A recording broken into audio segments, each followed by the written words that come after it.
September 11th, 2001. A date burned into the memory of every American. A bright Tuesday morning turned into a nightmare that would define an entire generation.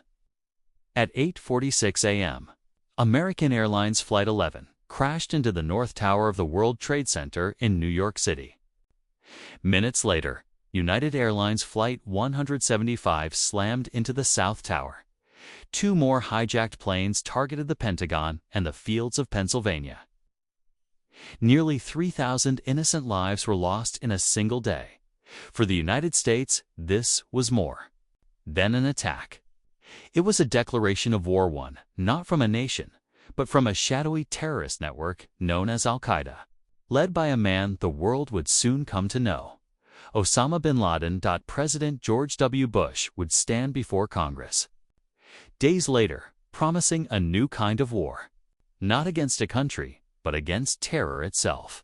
What began that day would stretch across decades, spanning continents, and evolve into battles with new enemies, first Al-Qaeda, and later a brutal offshoot that would shake the Middle East. ISIS. This is the story of the United States war on terror, from the mountains of Afghanistan to the deserts of Iraq to the rise of the Islamic State. A war without borders. A war without an easy end. To understand the war on terror, we must begin with the man who engineered the September 11th attacks, Osama bin Laden. Born in 1957 in Saudi Arabia, Osama was the son of a wealthy construction magnate. But unlike many of his brothers, he was drawn not to business, but to ideology and religion. In the 1980s, during the Soviet invasion of Afghanistan, bin Laden joined the Mujahideen fighters resisting Soviet occupation.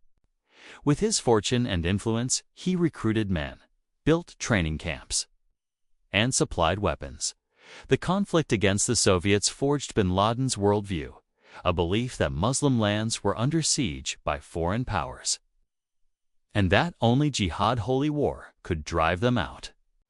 When the Soviets withdrew, bin Laden set his sights on a new enemy, the United States, whose military presence in Saudi Arabia during the Gulf War enraged him.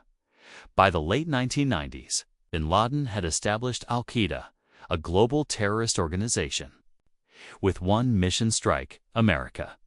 He orchestrated embassy bombings in East Africa in 1998, killing over 200 people, and the USS Cole bombing in 2000, which left 17 American sailors dead. Each attack was a warning. Few realized how devastating his next strike would be. On the morning of September 11th, 19 men carried out bin Laden's plan. Trained by Al-Qaeda, they hijacked 4 commercial airliners. Their weapons were not bombs or guns, but the airplanes themselves. Millions watched live as the World Trade Center towers burned. First responders rushed inside, climbing floors to save trapped workers. At 9:59 a.m., the South Tower collapsed. At 10:28 a.m., the North Tower followed. Stunned world witnessed the collapse of symbols of American power. In Washington, D.C., another plane slammed into the Pentagon. The fourth plane, United 93, was headed toward either the White House or the Capitol. But passengers fought back, forcing it down in Pennsylvania. In less than 2 hours, the United States had suffered the deadliest terrorist attack in its history. President Bush, speaking from the White House, declared, "We will make no distinction between the terrorists who committed these acts and those who harbor them." The war on terror had begun. Less than 1 month after 9/11, the United States launched Operation Enduring Freedom. The mission: overthrow Afghanistan's Taliban regime, which had given sanctuary to bin Laden and Al-Qaeda. On October 7, 2001, US and British forces began a relentless bombing campaign. Cruise missiles and fighter jets struck Taliban bases, communication lines, and Al-Qaeda training camps. On the ground, U.S. Special Forces allied with Afghan fighters from the Northern Alliance. By December, the Taliban regime collapsed. Cities like Kabul and Kandahar fell, and Al-Qaeda operatives fled into the rugged mountains near Pakistan. War's most critical battle took place in Tora Bora, where U.S. forces believed bin Laden was hiding. For weeks, American airstrikes pounded the caves. Afghan allies searched the mountains, but somehow bin Laden escaped. It would be nearly a decade before the United States found him again. But the U.S. was committed. What began as a mission to capture bin Laden was now a long war to rebuild Afghanistan and prevent it from becoming a safe haven for terrorists ever again. The fall of the Taliban was swift. But for President George W. Bush, victory in Afghanistan was only the beginning. The United States was determined not only to dismantle al-Qaeda, but also to eliminate any regime suspected of aiding terrorism. Bush and his administration turned their eyes toward Iraq. Saddam Hussein, the Iraqi dictator, who had long been an adversary of the United States, was accused of harboring weapons of mass destruction. Intelligence officials argued that Saddam's regime might provide those weapons to terrorists, including al-Qaeda. For the American public still reeling from the shock of September 11th, fear of another catastrophic attack loomed large. The Bush administration made its case. If America did not act preemptively, the next strike could be worse. Congress authorized military force. Allies in Europe and beyond were divided, but a coalition was formed. The stage was set for a second front in the War on Terror. On March 19, 2003. President Bush addressed the nation. American forces, he declared, had begun military operations against Iraq. Within hours, Baghdad was engulfed in fire and smoke. The campaign was known as shock and awe. Thousands of airstrikes rained down on Iraq's military infrastructure, communication centers, and government buildings. American and coalition ground troops advanced quickly. Within 3 weeks, Saddam Hussein's government collapsed. On May 1st, standing on the deck of the aircraft carrier USS Abraham Lincoln, President Bush declared major combat operations over beneath a banner that read, "Mission accomplished." But the war was far from over. The toppling of Saddam left a power vacuum. Iraq's institutions crumbled. Looting, lawlessness, and chaos spread across the country. For many Iraqis, the promised liberation became a nightmare of insecurity. And in the shadows, something dangerous began to take root. By late 2003. The reality of Iraq was clear. U.S. troops were not liberators in the eyes of many Iraqis. They were occupiers. Resentment turned to resistance, and resistance turned to violence. Insurgent groups made up of former soldiers, religious extremists, and foreign fighters launched relentless attacks. Roadside bombs, suicide bombings, and ambushes became daily threats. American convoys were targeted. Police stations and government buildings were blown apart. The most notorious of these groups was led by Abu Musab al-Zarqawi, a Jordanian militant who pledged allegiance to al-Qaeda. Zarqawi's network, known as al-Qaeda in Iraq, would unleash brutality that shocked even hardened militants. His fighters bombed mosques, markets, and United Nations offices. They kidnapped foreign workers and journalists, executing them in gruesome propaganda videos. Al-Zarqawi's aim was not just to drive out U.S. forces, but to ignite a sectarian war between Iraq's Sunni and Shia populations. By 2006, Iraq teetered. On the brink of civil war, the U.S. found itself trapped in a bloody insurgence, fighting an enemy with no uniforms, no borders, and no fear of death. Even as insurgency raged, American forces hunted Iraq's former dictator. On December 13, 2003, U.S. troops conducted a raid outside the town of Ad-Dor, near Tikrit.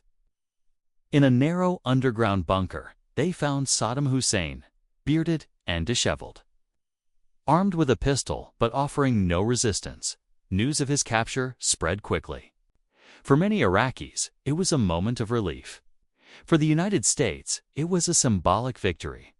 Saddam was put on trial for crimes against humanity, including the mass killings of civilians. In 2006, he was found guilty and sentenced to death. On December 30th, he was executed by hanging. The world watched as the once feared dictator's rule ended not with grandeur, but with a rope and a camera. Yet Saddam's death did not bring peace. If anything, it deepened the instability. Iraq's fragile government struggled to maintain order, and insurgent groups only grew bolder.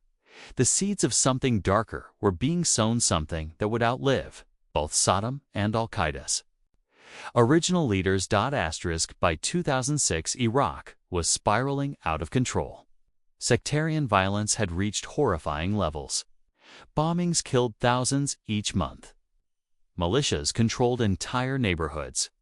The U.S. faced the possibility of total failure. President Bush made a controversial decision. Instead of withdrawing, he would send more troops.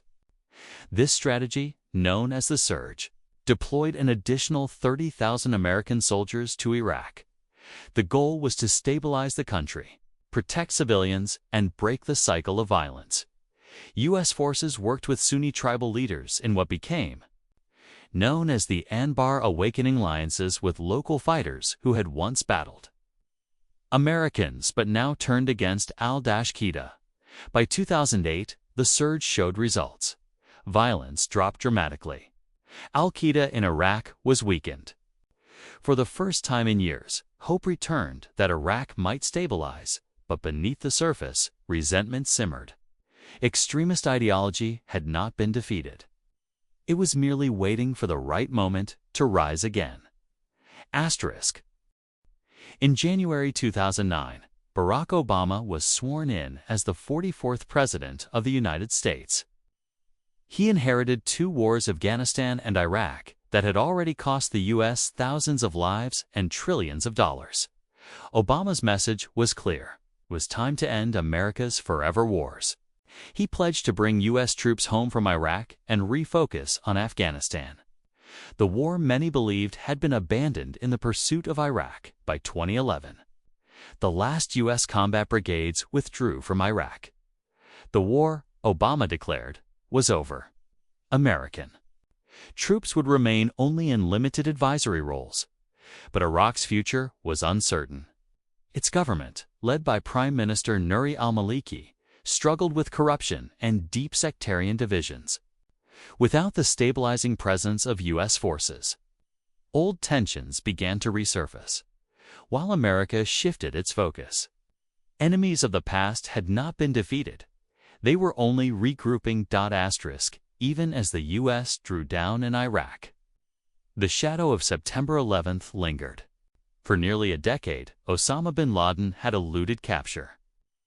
He had become more than a man. He was a symbol of defiance against the U.S. intelligence agencies never stopped hunting him. In 2010, a breakthrough came. A courier believed to work for bin Laden was tracked to a compound in Abbottabad, Pakistan. The building was unusual: high walls, barbed wire, no internet, no phones. Suspicion grew. President Obama faced a fateful decision. Should he risk a raid deep inside Pakistan? A U.S. ally, but one with fragile ties to Washington. After months of debate, Obama gave the order. On May 1, 2011, Operation Neptune Spear began. A team of U.S. Navy SEALs flew in under the cover of night. In less than 40 minutes, the most wanted man in the world was dead. Justice has been done. Obama told the nation the death of Osama bin Laden was a moment of triumph. Crowds gathered outside the White House and at Ground Zero, waving flags and chanting USA, USA. Yet even in that moment of victory, the war was far from over. Al-Qaeda remained, and new threats were already on the horizon. In 2011, as bin Laden was killed, the Arab world was in turmoil. The Arab Spring, a wave of uprisings across the Middle East, toppled dictators in Tunisia, Egypt, and Libya. In Syria, protests against Bashar al-Assad erupted into a brutal civil war. The chaos of Syria provided the perfect breeding ground for extremists. Among them was the group once known as Al-Qaeda in Iraq. Rebranded and revitalized, they seized territory, built training camps, and recruited thousands of foreign fighters by 2013. They had a new name: ISIS, the Islamic State of Iraq and Syria, led by Abu Bakr al-Baghdadi. ISIS declared itself the new vanguard of global jihad. Unlike Al-Qaeda, which operated in shadows, ISIS wanted land, armies, and a state of its own. Their ambition was to carve a caliphate from the ruins of Iraq and Syria. The world was about to witness terror on a scale not seen since 9/11's. In June 2014, the world was stunned. ISIS forces, numbering only a few thousand, stormed into Mosul, Iraq's second-largest city. The Iraqi army, poorly led and demoralized, collapsed. Soldiers abandoned weapons, vehicles, and uniforms, fleeing as ISIS advanced. Within days, Mosul, home to nearly 2 million people, was under ISIS control. The group looted banks, captured military bases, and took vast amounts of U.S.-made weapons. From Mosul's Grand Mosque, al-Baghdadi declared the creation of the Islamic Caliphate. ISIS was no longer just a terrorist group, was a protostate. With cities, armies, and global ambition, videos of mass executions, crucifixions, and the destruction of ancient monuments horrified the world. ISIS spread terror not only in Iraq and Syria, but through propaganda that inspired long-wolf attacks across Europe and the United States. The war on terror had entered a terrifying new phase. For President Obama, who had promised to end America's involvement in Iraq, the rise of ISIS was a nightmare. In August 2014, as ISIS swept across northern Iraq, threatening Baghdad and massacring minorities like the Yazidis on Mount Sinjar, the U.S. launched a new campaign of airstrikes. American warplanes struck ISIS convoys, command centers, and training camps. Sena. U.S. Special Forces were deployed to assist local allies, particularly the Kurdish Peshmerga fighters. The strategy was by, with, and through local forces. The U.S. would provide air power and intelligence, while Iraqis and Kurds would do the fighting on the ground. This was not a return to full-scale occupation, but it was a clear sign. The war on terror was not over. In late 2014, ISIS turned its attention to the Syrian border town of Kobani. The town became a symbol of resistance.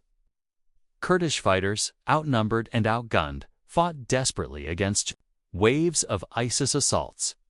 For months, the battle raged. Streets turned into rubble. Thousands of civilians fled across the border into Turkey. The U.S. launched hundreds of airstrikes in support of the Kurds, pounding ISIS positions day and night. Slowly, the tide turned. By early 2015, ISIS was forced to retreat. The victory at Kobani was a turning point. For the first time, ISIS had been stopped, but the road to defeating them entirely would be long and bloody. By 2015, ISIS was more than a battlefield force. It had become a global brand of terror. Using slick propaganda videos, social media campaigns, and encrypted messaging apps, ISIS recruited tens of thousands of foreign fighters from over 100 countries. Its message was chillingly simple: join the caliphate or strike the enemy wherever you are. The results were devastating. In January 2015, ISIS-linked attackers stormed the offices of Charlie Hebdo in Paris, killing 12. Later that year, a coordinated assault in Paris killed 130 people in restaurants, concert halls, and stadiums. In 2016, ISIS-inspired attackers struck Brussels, Nice, Berlin, and Orlando. The war on terror was no longer confined to the Middle East. It had become a battle fought in the streets of Europe and America. Faced with ISIS atrocities. President Obama expanded U.S. involvement. The campaign, known as Operation Inherent Resolve, became a multinational effort. Dozens of countries joined in airstrikes, intelligence sharing, and training local forces. In Iraq, the Iraqi army, retrained and backed by U.S. advisors, began to reclaim territory. Kurdish forces proved fierce and disciplined, winning key battles. In Syria, the Syrian Democratic Forces, a coalition of Kurds and Arabs, became America's most reliable partner. Obama's strategy was deliberate and cautious. He resisted sending large numbers of U.S. ground troops, instead relying on precision air power and special operations. By 2016, ISIS was losing ground, but the fight was far from over. ISIS had entrenched itself in major cities like Mosul and Raqqa, turning them into fortresses of terror. Defeating them would require brutal street-by-street battles. In October 2016, Iraqi and coalition forces launched the largest operation against ISIS yet, the Battle of Mosul. Mosul, Iraq's second-largest city, had been under ISIS control for over 2 years. The group fortified neighborhoods, dug tunnels, and booby-trapped entire streets. They used civilians as human shields, making every advance costly. For 9 grueling months, Iraqi forces, supported by U.S. and coalition airstrikes, fought block by block. Explosions shook the city, smoke blackened the sky. Civilians fled in waves, often caught in the crossfire. By July 2017, Mosul was finally liberated.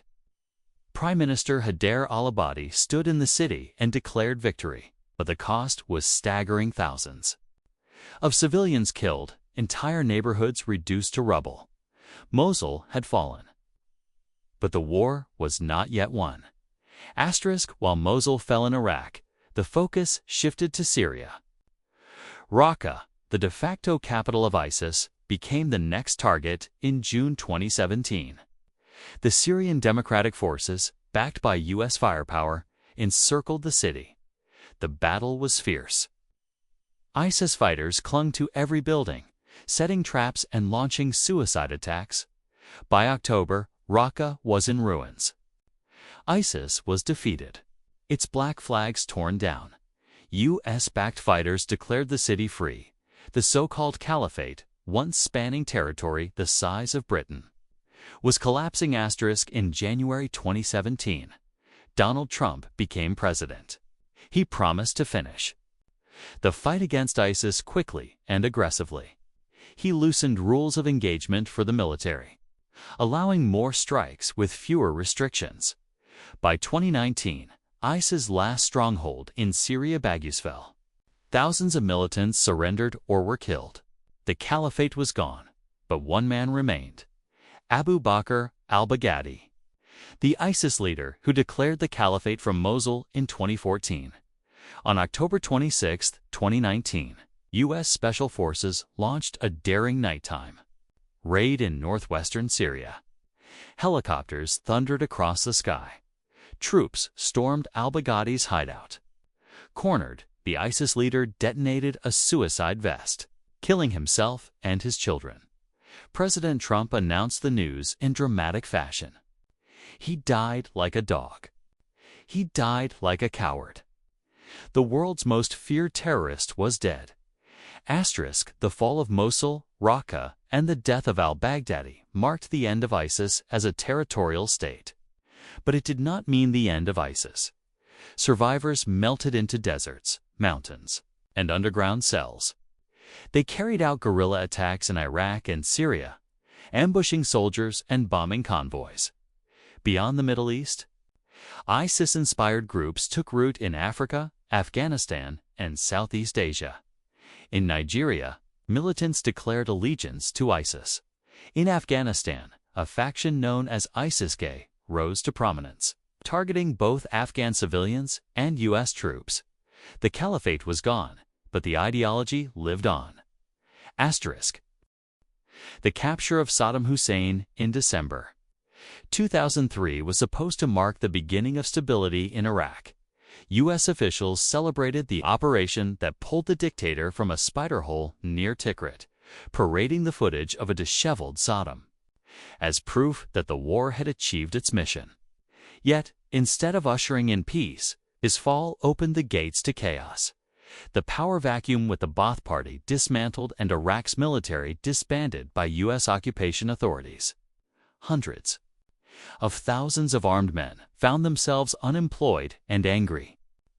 Many of them were Sunni Muslims who had dominated under Saddam, but now faced the reality of a Shia-majority government supported by the United States. Resentment grew. The decision to de-Ba'ath Iraqis, essentially purging anyone with ties to Saddam's regime, created fertile ground for insurgency. Neighborhoods turned into battlegrounds. Sectarian killings escalated. And into this unstable environment stepped extremist groups that would later morph into something far more dangerous than anyone could have predicted. The rise of Abu Musab al-Zarqawi, of the most ruthless figures. To emerge was Abu Musab al-Zarqawi, a Jordanian militant who had fought in Afghanistan and later pledged loyalty to Osama bin Laden. Zarqawi brought a particularly brutal brand of jihad to Iraq, targeting not just American troops but also Shia civilians.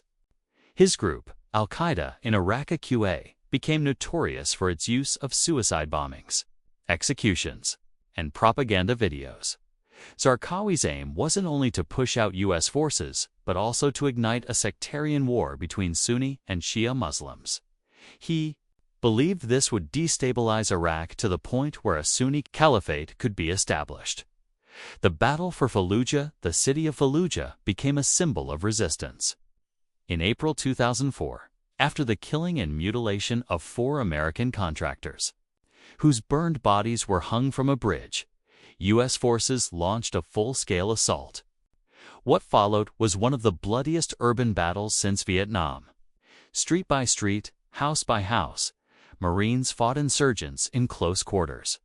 The destruction was staggering. Entire neighborhoods reduced to rubble. Civilians caught in the crossfire despite U.S. claims of victory. Insurgent networks adapted.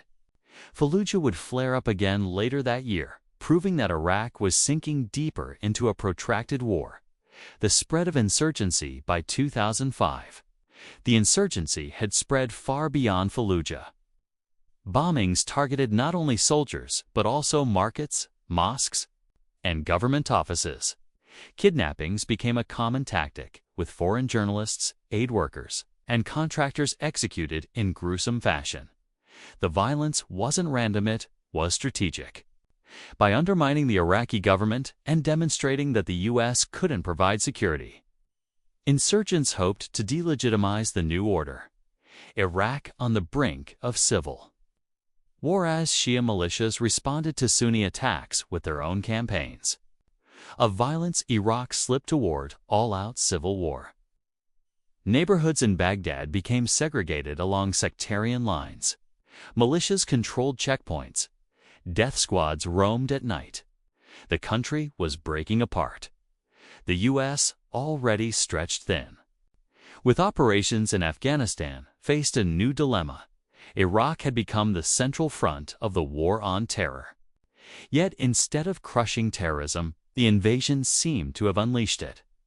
The death of Zarqawi, June 2006, U.S. forces scored a major victory. Acting on intelligence, an airstrike targeted a safe house northeast of Baghdad, killing Abu Musab al-Zarqawi.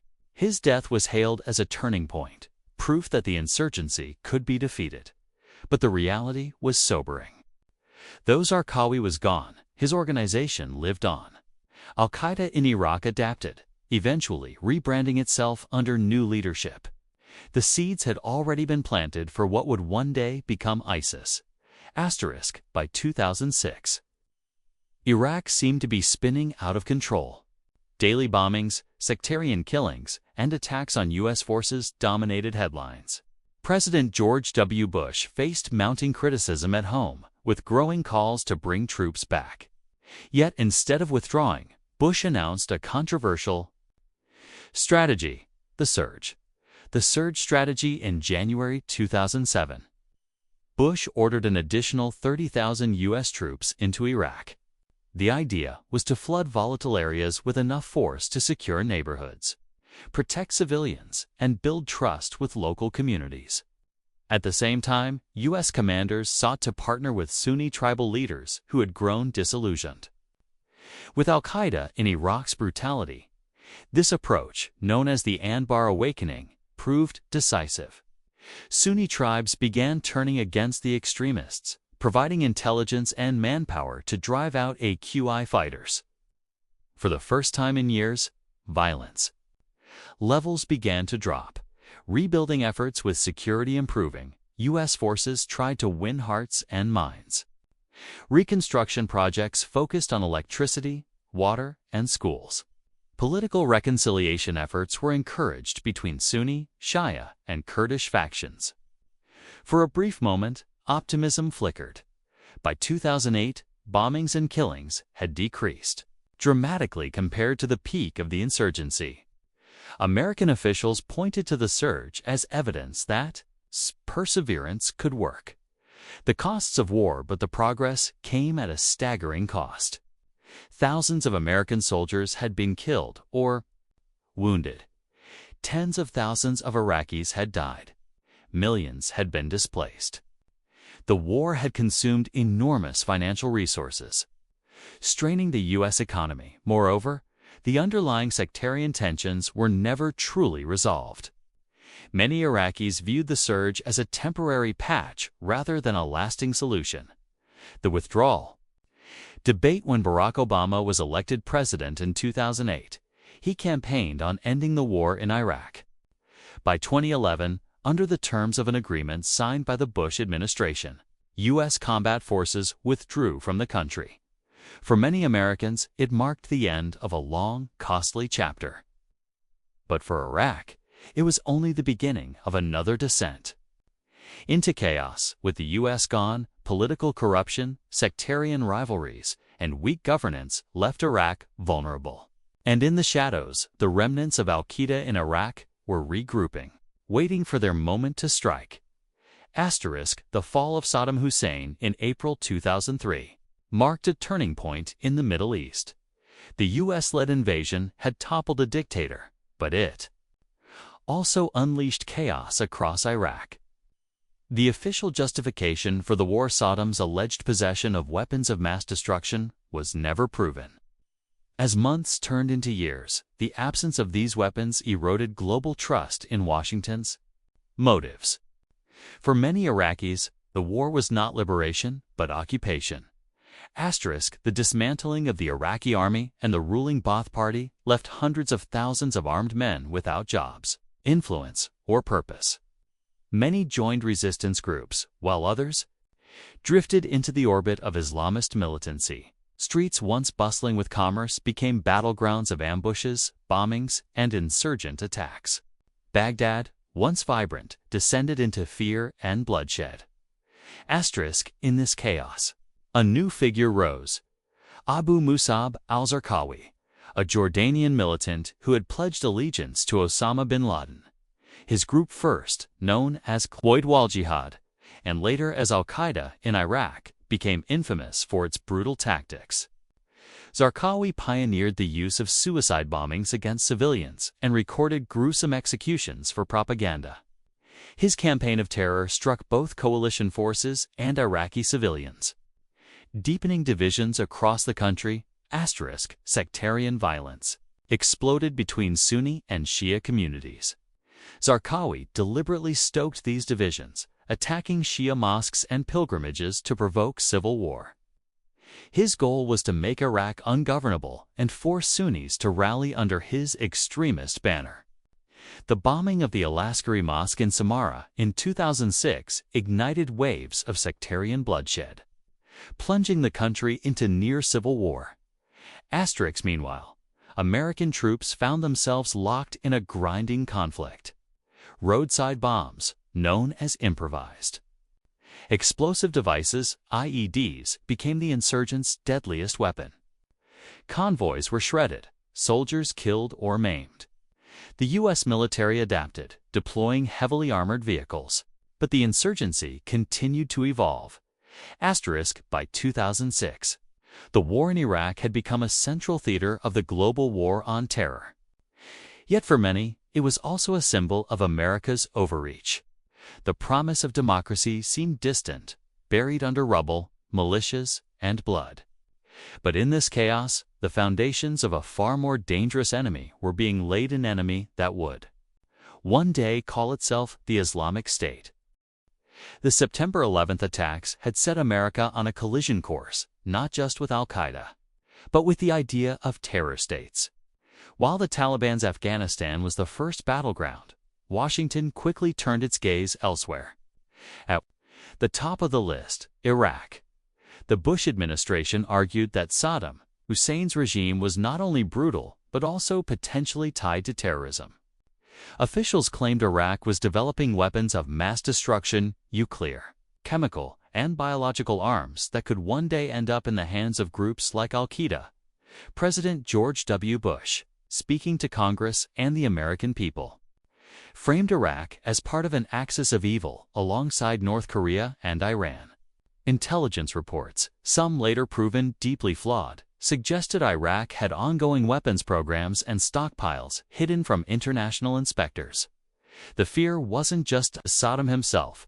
It was the idea that in a post-9/11 world, a dictator with such weapons could empower terrorists on a catastrophic scale.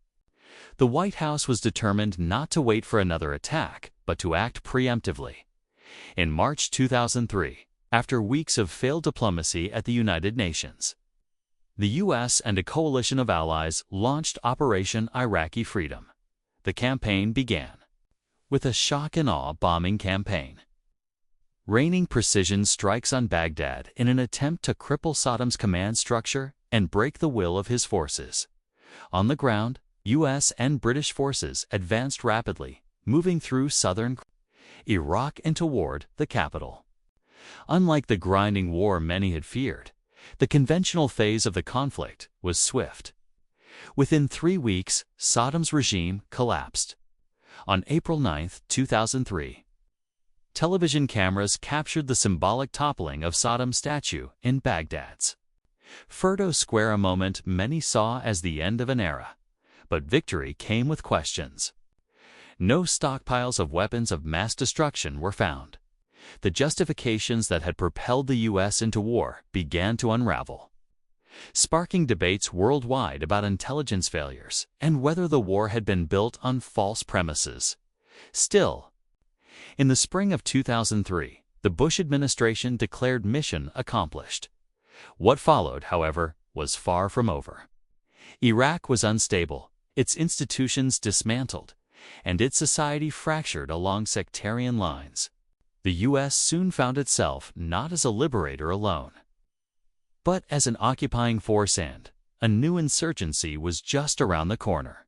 As the dust settled over Baghdad, it became clear that defeating Saddam's army was only the beginning.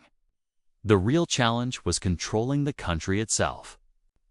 The dismantling of Iraq's government, military, and security forces left a power vacuum that few were prepared to fill. Former regime loyalists, disenfranchised soldiers, and tribal militias began to resist the occupying forces. Roadside bombs, ambushes, and targeted assassinations became daily threats. The U.S. military, trained for conventional battles, now faced a fragmented insurgency that was fluid, unpredictable, and deadly. Among these insurgent groups, one would rise to notorious prominence: the organization led by Abu Musab al-Zarqawi, a radical Jordanian militant. Zarqawi had pledged allegiance to Osama bin Laden, but pursued his own brand of extreme violence. His group, al-Qaeda in Iraq, specialized in bombings, kidnappings, and executions, targeting both coalition forces and Iraqi civilians. Zarqawi's goal was clear: ignite a sectarian war between Iraq's Sunni and Shia communities. He believed that chaos would allow extremist Sunni forces to regain control and eventually expel foreign forces. In 2006, his plans came to horrific fruition with the bombing of the Al-Askari Mosque in Samarra. The attack killed no one, but destroyed a holy Shia site, triggering waves of retaliatory violence that escalated into civil war. Asterisk for U.S. forces. The insurgency was a nightmare. Improvised explosive devices, IEDs shredded convoys. Sniper attacks struck soldiers in urban neighborhoods. And intelligence was often unreliable.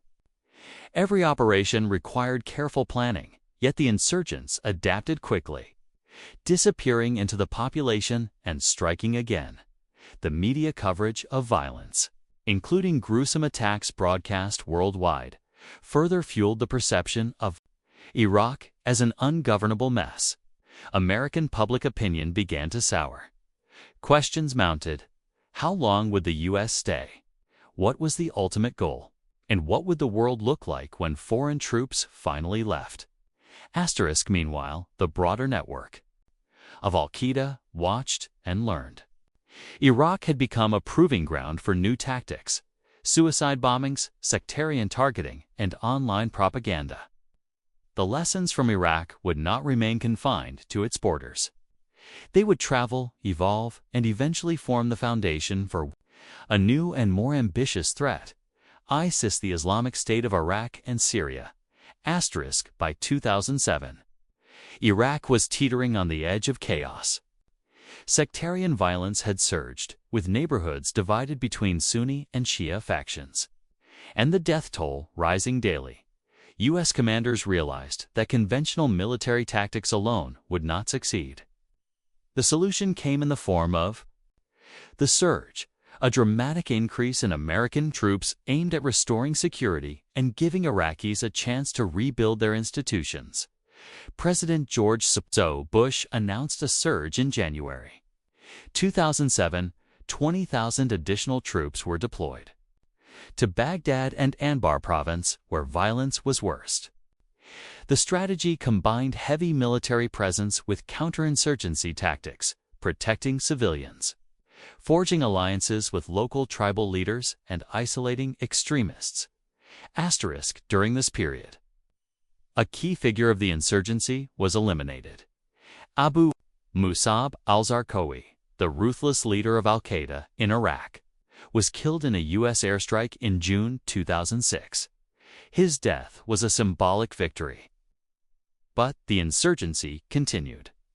A QI splintered into smaller groups, yet its ideology lived on, adapting to Iraq's fractured political landscape.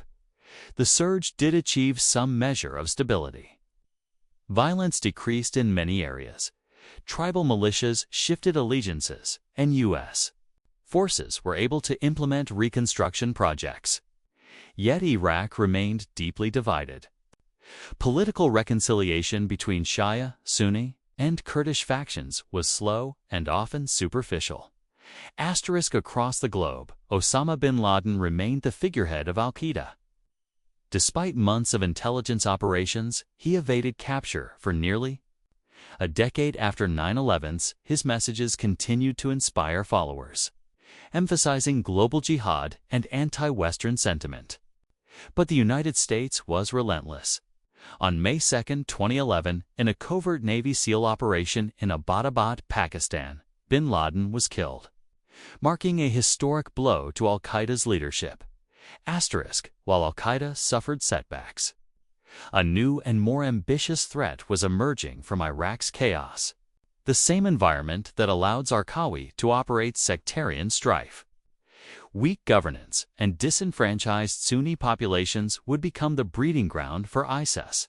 By exploiting regional instability, the Islamic State would rise from the remnants of al-Qaeda in Iraq, pledging to create a self-declared caliphate spanning Iraq and Syria.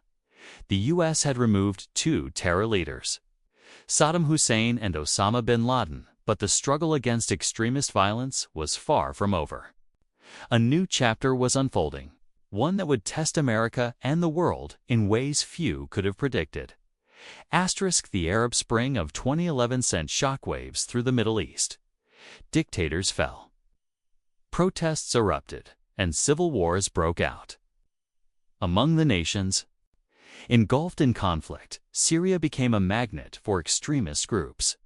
The Assad regime's brutal crackdown on protesters created a chaotic battlefield that militant organizations could exploit. Among these groups was the Islamic State of Iraq, which had survived Zarqawi's death and evolved under new leadership. Abu Bakr al-Baghdadi, a former prisoner and experienced militant, emerged as the leader. Baghdadi recognized an opportunity by crossing into Syria. His organization could exploit the civil war to expand territory, recruit fighters, and establish a base for operations beyond Iraq. By 2013, the group officially rebranded itself as the Islamic State of Iraq and Syria ISIS. It employed tactics refined in Iraq: suicide bombings, beheadings, and terror propaganda aimed at both local populations and the international community. Social media became a powerful tool, allowing ISIS to recruit foreign fighters from around the globe and broadcast its brutality to instill fear. The group's initial victories were swift. Weak governance in Iraq allowed ISIS to capture towns and cities with minimal resistance, while Syria's fractured opposition provided a foothold in the north. By mid-2014, ISIS controlled large swaths of territory in both countries, including key cities like Mosul and Raqqa. IS's strategy was as shocking as it was effective. They exploited sectarian tensions, targeting Shia communities in Iraq and anyone opposed to their rule. Simultaneously, they presented themselves as a governing authority, collecting taxes, running courts, and enforcing their strict interpretation of Islamic law. The dual approach of terror and governance drew in both supporters and coerced compliance. Internationally, the rise of ISIS captured global attention. Beheadings of journalists and aid workers, attacks on civilians, and declarations of a caliphate prompted worldwide outrage. For the United States and its allies, ISIS represented a new phase in the war on terror, one that was not confined to Afghanistan or Iraq, but spanned multiple countries and threatened regional stability.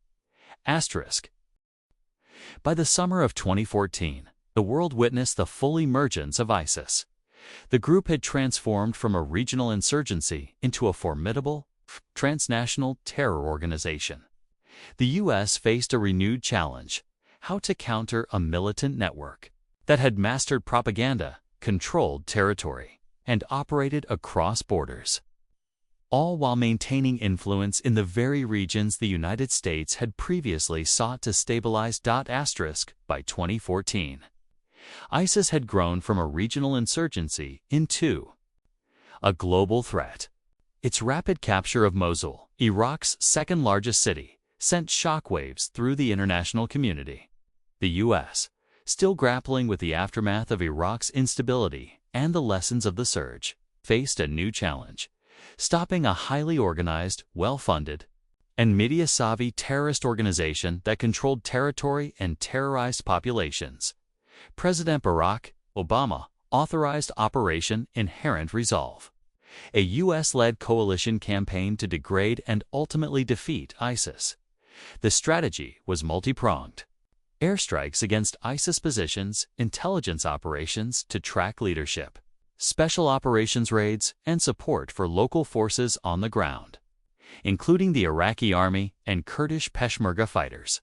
Airstrikes targeted ISIS strongholds, supply lines, and key leaders. Special operations forces carried out precision raids, including the 2015 operation in Syria that killed Abu Sayyaf, an ISIS senior commander. Meanwhile, the coalition trained and advised local militias, equipping them to reclaim towns and cities occupied by ISIS. Despite these efforts, ISIS continued to adapt. The group used tunnels, improvised explosive devices, and human shields to resist advances. Its propaganda machine remained powerful, attracting foreign fighters and spreading fear. The U.S. and coalition partners recognized that defeating ISIS required not just military action, but also dismantling its financial networks and ideological influence. In 2016, the battle for Mosul began in earnest. Iraqi forces, supported by coalition airstrikes and advisors, launched a full-scale offensive to reclaim the city. The operation was grueling and costly. ISIS fighters used snipers, car bombs, and tunnels to hold positions, while civilians were trapped in urban combat zones.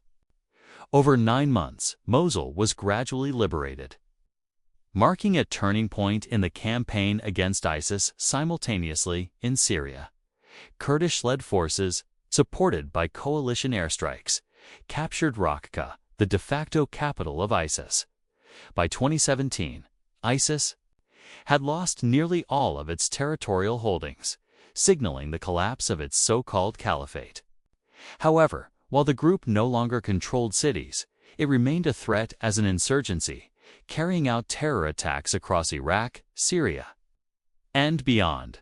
The defeat of ISIS's territorial caliphate did not mean the end of global jihad. The organization had inspired networks across the world, with cells emerging in Africa, Asia, and Europe. The U.S. war on terror had evolved. The focus shifted from holding territory to counterterrorism operations, intelligence sharing, and preventing the resurgence of extremist groups. By 2017, the war on terror had entered a new phase. The lessons from Iraq and Syria were clear. Defeating terrorist organizations required more than military might, demanded political solutions, regional cooperation, and vigilance against ideological threats that could spark the next generation of global conflict. By 2018, the territorial caliphate of ISIS had been dismantled, yet the threat of terrorism remained. Small cells, sleeper agents, and foreign fighters continued to carry out attacks both in the Middle East and across the globe. The U.S., having spent nearly 2 decades at war, faced the complex task of transitioning from large-scale military operations to precision counterterrorism and intelligence-driven strategies. The fight against terrorism had fundamentally changed. Drones became a key tool in targeting high-value individuals, while cybersecurity and surveillance were increasingly vital in tracking radical networks online. The U.S. also recognized the importance of local alliances, Kurdish forces in Syria, tribal groups in Iraq, and governments across North Africa became crucial partners in monitoring extremist activity and preventing new groups from taking root. Yet challenges persisted. The aftermath of Iraq and Syria left fragile governments, ongoing sectarian tensions, and humanitarian crises. ISIS's ideology had spread, inspiring attacks far from the Middle Eastern battlefield, from Europe to Southeast Asia. Al-Qaeda, though weakened, remained active in regions such as Yemen, Somalia, and Afghanistan, demonstrating that terrorism was not limited to a single organization or geography. The war on terror also sparked debates at home and abroad. Questions arose about the cost of prolonged military engagement, the ethics of drone warfare, the treatment of detainees, and the impact on civil liberties. Policymakers grappled with balancing national security with democratic values, learning that defeating terror groups militarily did not automatically resolve the underlying social, political, and economic conditions that allowed them to flourish. As of the present day, the U.S. continues to monitor extremist threats globally, often relying on intelligence sharing, special operations, and coalition partnerships rather than full-scale invasions. The lessons of nearly 2 decades of conflict remain. Defeating terrorism requires a multifaceted approach that combines military action, diplomacy, regional cooperation, and efforts to counter extremist ideology at its roots. The journey from bin Laden to ISIS illustrates a sobering reality. The war on terror is not a single battle, nor is it one that can ever be declared fully won. It is an ongoing struggle, a reminder of the persistent threats facing the modern world and the continuing need for vigilance. Strategy. and global cooperation in the fight against terror. Asterisk. The legacy of the U.S. war on terror extends far beyond the battlefield. Nations around the world have adjusted their security policies, counterterrorism strategies, and intelligence operations in response to the threats posed by groups like Al-Qaeda and ISIS. Borders are more closely monitored and international. Cooperation has become essential in tracking and disrupting transnational networks. Yet the war has left scars in civilians, on soldiers, and on entire nations. Millions were displaced, communities were fractured, and the psychological toll of prolonged conflict is still felt by veterans and survivors alike. Economically, the cost of decades-long military engagement has been staggering, prompting debates about the allocation of resources and priorities for future foreign policy. One crucial lesson is the importance of understanding the local dynamics of conflict. Extremist groups often thrive where governments are weak, corruption is widespread, or sectarian tensions run deep. Military might alone cannot eliminate terrorism. Addressing root causes such as poverty, political exclusion, and ideological manipulation is equally essential. The rise of ISIS, in particular, demonstrated the power of media and technology. In modern conflict, recruitment, propaganda, and coordination now occur online, reaching individuals across continents. This shift underscores the evolving nature of warfare and the necessity for counterterrorism strategies to adapt rapidly to new threats, as the world continues to grapple with terrorism.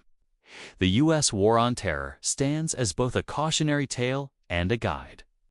It illustrates the resilience required to confront persistent threats and the complexities of balancing security with values. From the shadows of 9/11 to the rise and fall of ISIS, this chapter in history reminds us that vigilance, intelligence, and global cooperation remain the cornerstones of a safer future. Ultimately, the story of the U.S. war on terror is not only about battles and military campaigns. It is about the enduring fight against extremism, the lessons learned from decades of engagement, and the ongoing responsibility of nations to protect their citizens while striving for peace and stability in an unpredictable world.